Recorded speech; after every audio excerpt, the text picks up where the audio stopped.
Hello there and welcome back to another video, and today I'm going to be reviewing The Dark Knight. So, let's get into it. So, what did I think of this film? I really liked it. I think this is one of the few exceptions of a film where it's either as good as or better than the original one. I love Batman Begins. I've done a review of it somewhere on my channel, but I really loved The Dark Knight. For me, the highlight of this film would have to be Heath Ledger as the Joker. And I think it's such a shame that he passed away not even before this film came out, because like the way he sort of like prepared and threw himself into the role, I think was absolutely amazing. I've seen clips of all the other Jokers going into this film, and just to sort of compare for this review, and I love the way how he's just sort of so like insane and like unhinged. It's hard to imagine how anyone could sort of act like that. It's hard to explain. If you watch some of the behind the scenes stuff, he sort of wrote a diary of like stuff that, he isolated himself for like a month, I think it was, and he wrote a diary of how like the Joker would kill people, and like he wrote a diary in character as the Joker, and also like created the Joker's voice. And I think it's amazing. Like he steals like every scene that he's in. I'm pretty much lost for words by his performance in it. I'm so glad it got an Oscar, because that's one of the very few performances where I think, that deserves an Oscar. That was absolutely phenomenal. Like, I couldn't think of like any notes to give him. I had like a little notebook which I write down my thoughts on like films and TV shows. Like, I just wrote in it, Heath Ledger, no notes, perfect. Like, that's how I've always imagined the Joker to be, like reading comics, like seeing the Batman animated shows. That's how I imagined the Joker to be, sort of like a bit unhinged, a bit insane, and obsessed with Batman. Absolutely perfect. My favourite scene that he is in is obviously the interrogation scene. That is infamous for good reason. Sort of like that dynamic between the Joker being obsessed with Batman and Batman trying to stop the Joker. It's like a relationship as old as time. And I think it's played really well here between Heath Ledger and Christian Bale. Amazing.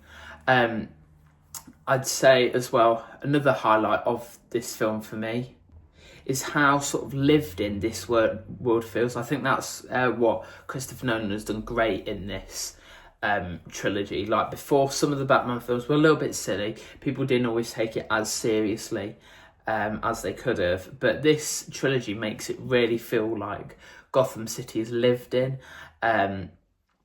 like it is. People live there, like they all have their separate lives, and it's not just a city where what Batman saves. I love all like the political stuff with Harvey Dent and Rachel as well. How the sort of like lawyers people. Yeah, I'm not really sure what the correct word is, but I love that. And like seeing all the clips of like the newsreels and the political rallies, it really makes this feel like this is a city that's alive, and not just, it just doesn't come alive every time Batman saves it. And I think that's what Christopher Nolan does well. He really makes you believe in the characters and believe in what's happening, and really like draws you into the screen. And like the moment you enter the cinema to see a Christopher Nolan film, like the outside world, it's like it doesn't exist. Like, this is the only world that you're experiencing, kind of. It was absolutely amazing. Like the way he writes and the way he does it, along with his brother Jonathan Nolan. I think the way they sort of write together, I'd love to see their writing process for their films. It's just inspiring. Now I'm going to talk about the negative points of this film. I think for me there was a lot of there was too many plot lines for this story.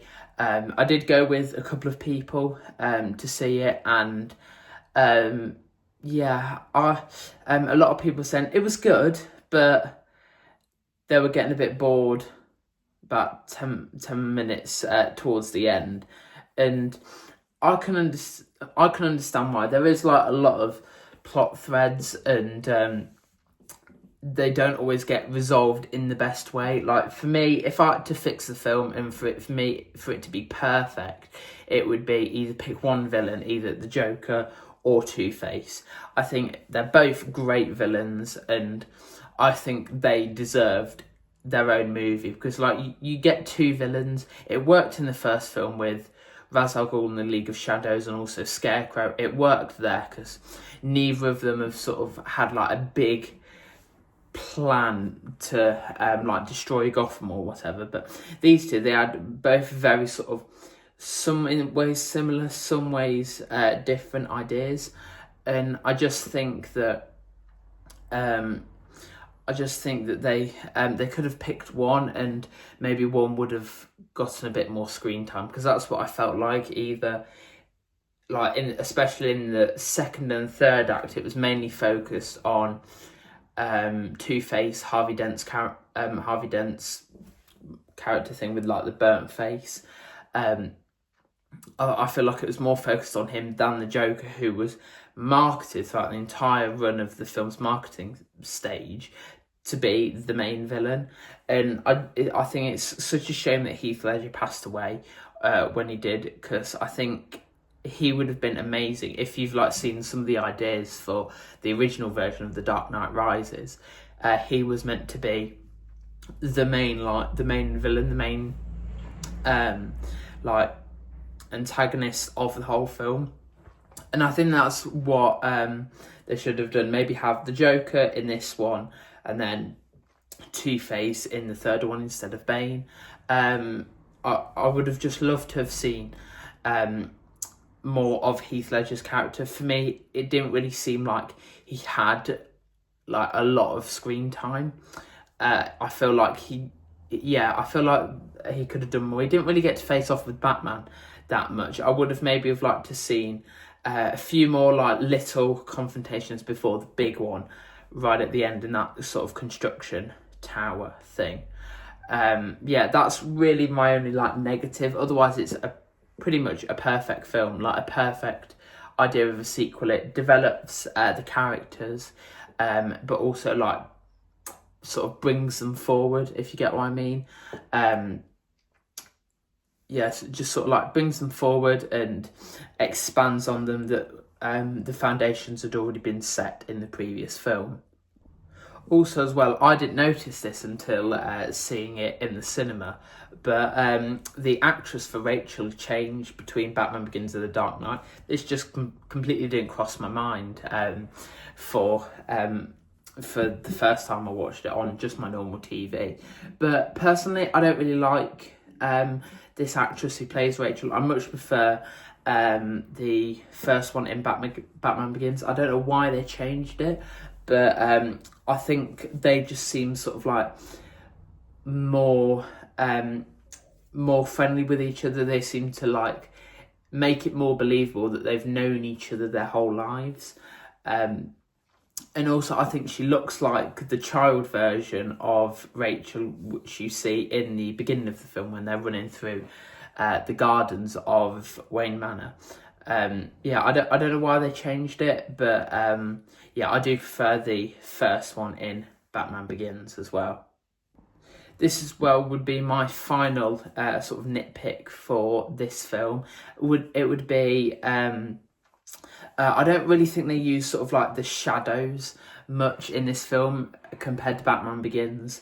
Obviously, I'm comparing a lot between the two films here because that's what a sequel is supposed to do. It's supposed to sort of advance the story more than it did on the first one. And I think that was one thing that Batman Begins did way better. Like, you had the scene in sort of like the container dock yard thing when they're passing like I think it's drugs or something, all the way through that scene, and you just saw like flickers of the Batman's cape, or like part of his cowl, or just see like bad guys like pulled into the dark. I love that aspect of Batman, how he's meant to be one with the shadows, like doesn't really step out of the shadows much, and I think that's what I loved about that film. I would have loved to see it more because like there isn't really much. I can't really think of many examples where he's just sort of like, he just comes from the shadows. Yeah, I can't really think of many times in The Dark Knight where he does it, but I love the scenes where he's just sort of like standing there looking like really menacingly, especially when just after Rachel dies, and you just see him standing amongst the wreckage of the building. That screenshot, I would love to have that as a poster. Yeah, I think that bit just looks amazing. Another highlight of this performance, again, for me, is Michael Caine and Christian Bale as Batman and Alfred. Michael Caine, I just think, I love the way he sort of developed Alfred. I can't think of any other actor who has played Alfred that well. For me, he just is Alfred, and I think it's one of his best roles that he's ever done. Like the way he just delivers the line, that you're hanging on to his every word, and when he has sort of like a funny line, especially when that truck thing is about to go into Commissioner Gordon's lorry, and he's in the Lamborghini. Before he gets in there, he goes, "Oh, the Lamborghini, sir, much more subtle." I think the way he delivers those lines, he has such good comic timing, which I think is a really hard thing for anyone to have, let alone in a film as well, with all that stuff going on. Those sort of lines really stick in your mind from the film. And yeah, I'm so glad he got cast as Alfred, and he just does an amazing performance. Christian Bale as Bruce Wayne / Batman, I think he's amazing. Probably my favourite version of Batman. Also as well, it's the one I mainly grew up with. To me, he is Batman. I love the sort of like kind of like Tony Stark. He's sort of like a billionaire, like loves girls, and yeah, just sort of like flaunts his money everywhere. That's what I kind of imagine Bruce Wayne to be, unlike the Robert Pattinson version of Batman, which I'll talk about more in my review for the Batman. He just sort of seems a bit more depressed, and to me that just doesn't really seem like Bruce Wayne to me. He very much seems like sort of someone who would be in the public a lot, and in the press, kind of like dating all these girls, like one after the other. Basically, the DC version of Tony Stark. Like I'd always imagined Bruce Wayne to be a bit more richer, a bit more privileged than Tony Stark was. I just loved Christian Bale's performance. As I think he's an amazing actor. I can't think of a film that he's been in which I've seen that I didn't like. Again, also as well, he was brilliant in another Christopher Nolan film called The Prestige. If you haven't watched that, it's like about magicians and stuff. And there's a brilliant twist at the end. If you haven't watched that, would really recommend it. One of the best films I've ever seen. But yeah, that's it for this video. Let me know what you think of The Dark Knight and which is your favourite one out of this trilogy. Let me know all that in the comment section down below, and hit the like button and subscribe, and I'll see you in the next video. Bye.